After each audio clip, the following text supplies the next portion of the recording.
KRJ News. News for knowledge, religion, justice. Bulandshahr Baspa के पूर्व विधायक मरहूम हाजी अलीम के भतीजे की पीट कर हत्या। बाग की पैमाइश के दौरान हुए विवाद में बताई जा रही हत्या की सनसनीखेज वारदात।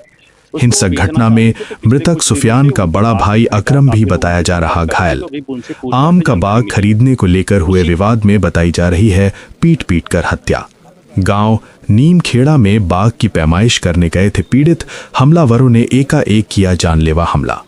घटना के बाद पीड़ित पक्ष के एक सदस्य की लाइसेंसी पिस्टल भी बताई जा रही गायब। पुलिस ने मृतक के शव को पोस्टमार्टम के लिए भेजा। एसएसपी समेत भारी पुलिस बल तैनात। एसएसपी दिनेश कुमार सिंह ने आरोपियों की गिरफ्तारी के लिए कई टीमें गठित की।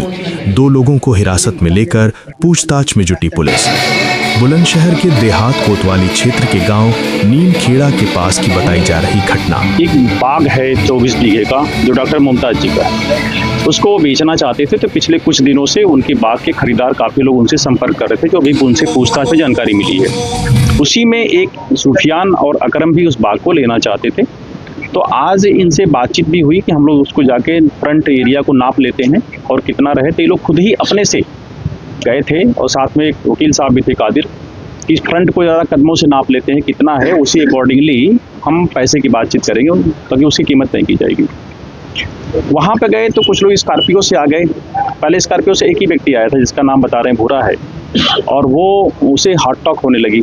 उसके पीछे कुछ और लोग आ गए। फिर वो मारपीट में कन्वर्ट हुआ, जिसमें सुफियान को चोटें आ गई गंभीर, और सुफियान को जब अस्पताल लाया गया तो डॉक्टरों ने डिक्लेयर कर दिया। अकरम को जो चोटें हैं वो एक बोन है जो डिसलोकेट हुई है, बट वो खतरे से बाहर है, वो ठीक है बिल्कुल। कादिर को कोई चोट नहीं है वकील साहब को। ये जो इनके पूछताछ में अभी तक जिन 2 लोगों का नाम जिनको ये ले पाए हैं, जिनको जानते हैं, वो 2 लोग हिरासत में ले लिए गए हैं। उनकी स्कॉर्पियो भी आ गई कब्जे में। हम उन सारी चीज़ों को देख रहे हैं कि उनका और कौन कौन से लोग शामिल थे, लेकिन ज़मीन के वो खरीदार की स्थिति में तो नहीं थे। उनकी स्थिति ऐसी नहीं लग रही है कि 24 बीघे का बाग जो काफ़ी कॉस्टली रेट बता रहे हैं डॉक्टर साहब, उसके मुताबिक तो नहीं थे। तो निश्चित तौर पे कोई उनके पीछे होगा। डॉक्टर साहब से अभी जो जानकारी की कि आपसे कौन कौन लोग इस ज़मीन को खरीदने के लिए पिछले कुछ दिनों में बातचीत किए हैं, तो उनके मुताबिक इस्लामाबाद के डॉक्टर हाजी इलियास जी का बता रहे हैं कि वो हमसे बहुत बात किए थे, जिन पर बातचीत काफ़ी हद तक बढ़ी थी। लेकिन क्योंकि ये लोग पड़ोसी थे और घर के जैसे थे, तो अगर बात सेम रेट पे होती तो मैं इनको ही देता। बात बेसिकली तो ज़मीन और बगीचा जो खरीदने वाले को लेकर के ही वहाँ पे हुई है, और अंधेरे में नाप तो जो हुआ उससे भी एक तरह से ज़रूर वहाँ पे कन्फ्यूजन की स्थिति पैदा हुई है।